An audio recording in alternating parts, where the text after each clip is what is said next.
हम डिस्कस कर रहे थे अल्पकाल में उत्पादन फलन।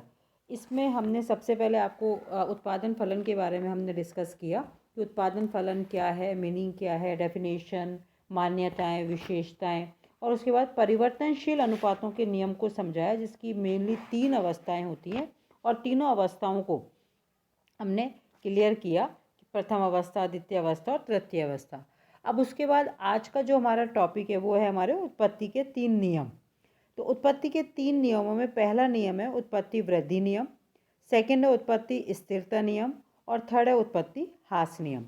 तो पहला नियम जो आज हम डिस्कस कर रहे हैं वो है हमारा उत्पत्ति वृद्धि नियम अथवा वर्तमान प्रतिफल नियम।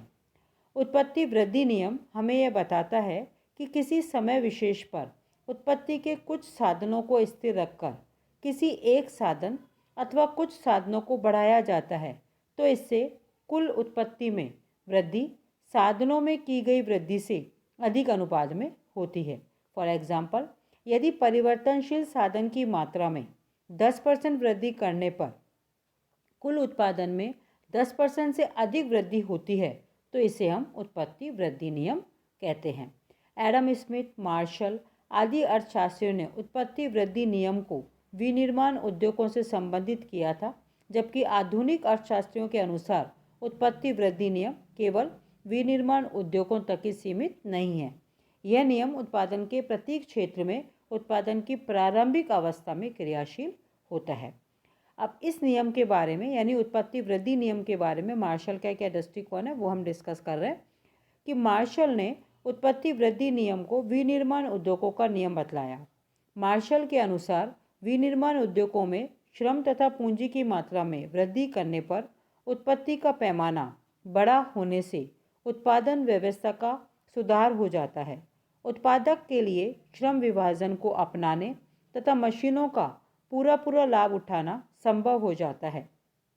इन सब के परिणाम स्वरूप उत्पादन व्यवस्था की कुशलता बढ़ जाती है तथा उत्पादन साधनों की वृद्धि के अनुपात से अधिक तेजी से बढ़ता है। मार्शल के शब्दों में श्रम तथा पूंजी में वृद्धि से सामान्यतः संगठन में सुधार होता है, जिसके परिणाम स्वरूप श्रम तथा पूंजी की कार्यकुशलता बढ़ जाती है। अतएव इन उद्योगों में जहां कच्चे माल को प्राप्त करने का कार्य नहीं किया जाता, श्रम और पूंजी में वृद्धि से उत्पत्ति में अनुपात से अधिक वृद्धि हो जाती है। मार्शल के अनुसार कच्चे मालों को उत्पन्न करने वाले प्राथमिक उद्योगों के अतिरिक्त अन्य सभी उद्योगों में श्रम एवं पूंजी की मात्रा में वृद्धि करने पर उत्पत्ति में अनुपात से अधिक वृद्धि होती है। तो इस प्रवृत्ति को उत्पत्ति वृद्धि नियम के नाम से पुकारते हैं। और इस नियम के संबंध में आधुनिक दृष्टिकोण है।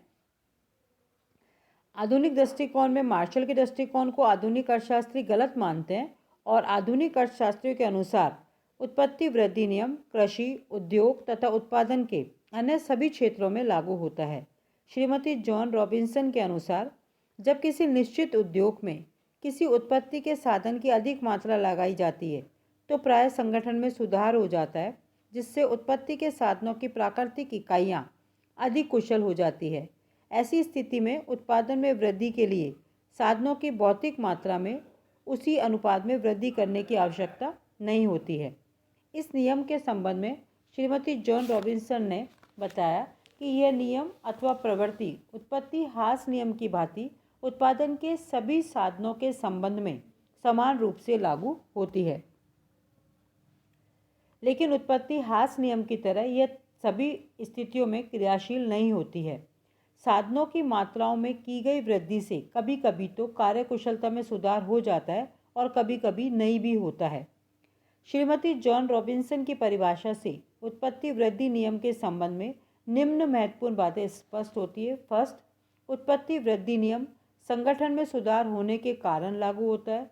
सेकंड, उत्पत्ति वृद्धि नियम विनिर्माण उद्योगों में ही नहीं बल्कि उत्पादन के प्रत्येक क्षेत्र में लागू हो सकता है। यहाँ तक कि यह नियम प्राथमिक उद्योगों में भी लागू हो सकता है। थर्ड, उत्पत्ति ह्रास नियम की भांति उत्पत्ति वृद्धि नियम का लागू होना आवश्यक नहीं है।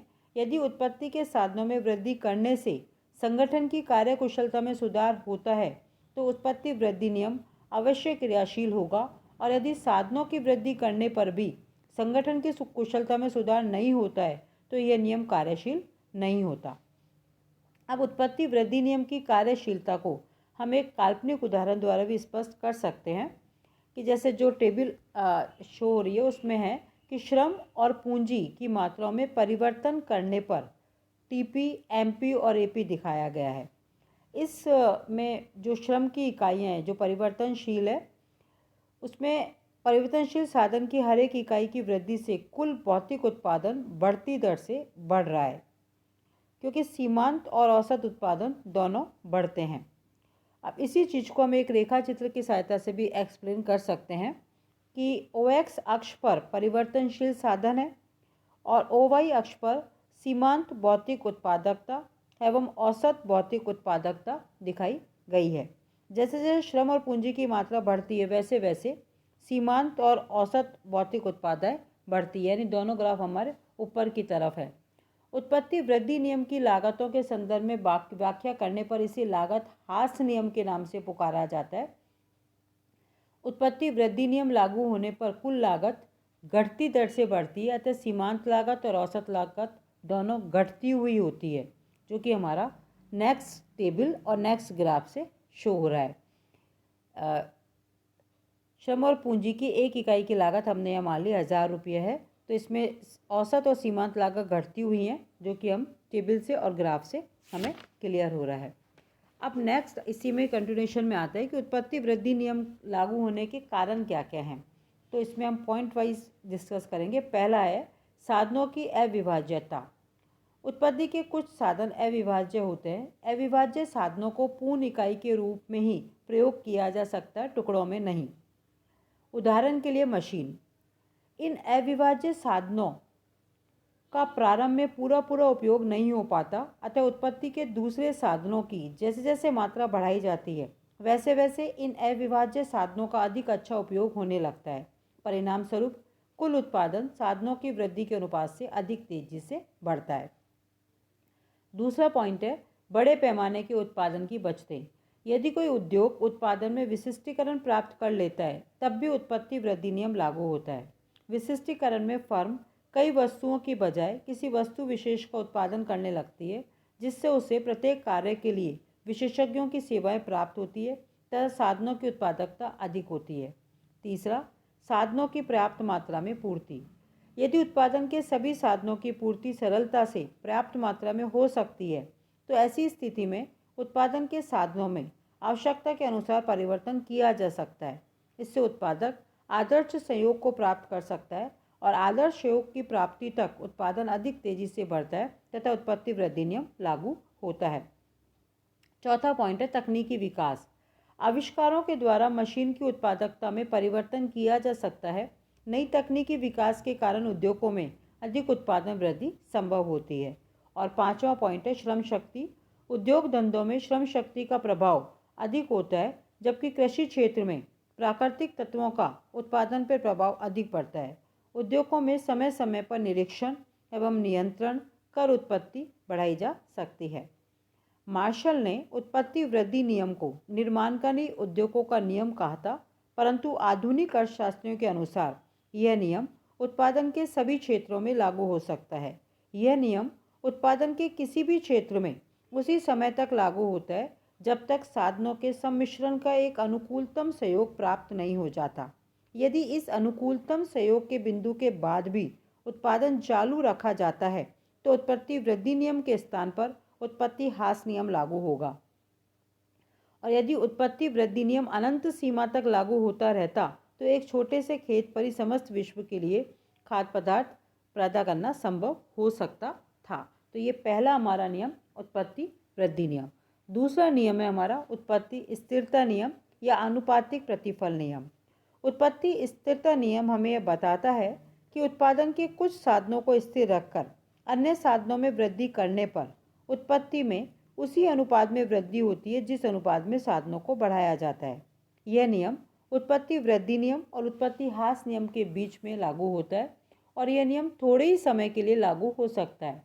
यह नियम उस समय लागू होता है जब उत्पत्ति वृद्धि नियम का लागू होना बंद हो जाता है और उत्पत्ति ह्रास नियम का लागू होना प्रारंभ नहीं होता। प्रोफेसर मार्शल के अनुसार उत्पादन के जिस स्तर पर उत्पत्ति वृद्धि तथा उत्पत्ति ह्रासमान दोनों नियम के प्रभाव बराबर हो जाते हैं, वहाँ उत्पत्ति स्थिरता नियम लागू होने लगता है। स्टिकलर के अनुसार जब सभी उत्पादक सेवाओं को एक दिए हुए अनुपात में बढ़ाया जाता है तो अनुपात उसी अनुपात में बढ़ता है। इन दोनों की परिभाषाओं के विश्लेषण से ये स्पष्ट होता है कि एक उत्पादक जब उत्पादन बढ़ाने के लिए उत्पादन के साधनों में वृद्धि करता है तो उत्पादन एक ऐसे स्तर पर पहुंच जाता है जहां उत्पत्ति वृद्धि नियम का लागू होना समाप्त हो जाता है और उत्पत्ति ह्रास नियम का लागू होना प्रारंभ नहीं होता। उस समय उत्पत्ति स्थिरता नियम कार्यशील होता है, अर्थात उत्पादन में वृद्धि उसी अनुपात में होती है जिस अनुपात में साधनों में वृद्धि की जाती है। इस प्रवृत्ति को उत्पत्ति स्थिरता नियम कहते हैं। इसे भी हम एक उदाहरण द्वारा स्पष्ट कर रहे हैं कि माना एक उत्पादक कार्य में सभी साधनों को स्थिर रखकर किसी एक परिवर्तनशील साधन की मात्रा में वृद्धि करते हैं, जिसको कि टेबल में दर्शाया हुआ है। और इस टेबल को देखने से स्पष्ट होता है कि जैसे जैसे परिवर्तनशील साधन की एक एक इकाई बढ़ाई जाती है वैसे वैसे कुल उत्पादन 25 क्विंटल से बढ़ता है और सीमांत तथा औसत उत्पादन दोनों 25 क्विंटल रहता है। यह उत्पत्ति स्थिरता नियम है। इसको एक रेखा चित्र द्वारा भी हम स्पष्ट कर सकते हैं, जो कि हमारे इसमें भी शो हो रहा है कि परिवर्तनशील साधन की मात्रा में वृद्धि करने पर भी सीमांत और औसत उत्पादन स्थिर रहता है, अर्थात उत्पादन में वृद्धि साधनों के अनुपात में होती है। इसी नियम को लागतों के रूप में देखें तो मालूम होता है कि औसत उत्पादन और सीमांत उत्पादन दोनों समान होने के कारण उत्पादन की औसत लागत और सीमांत लागत भी समान रहती है, अतः इसे लागत स्थिरता नियम से भी जाना जाता है। तो आज हमने जैसे दो नियम ये डिस्कस किए, उत्पत्ति वृद्धि नियम और उत्पत्ति स्थिरता नियम। अब तीसरा नियम जो उत्पत्ति ह्रास नियम है वो कल डिस्कस करेंगे। आज के लिए इतना ही।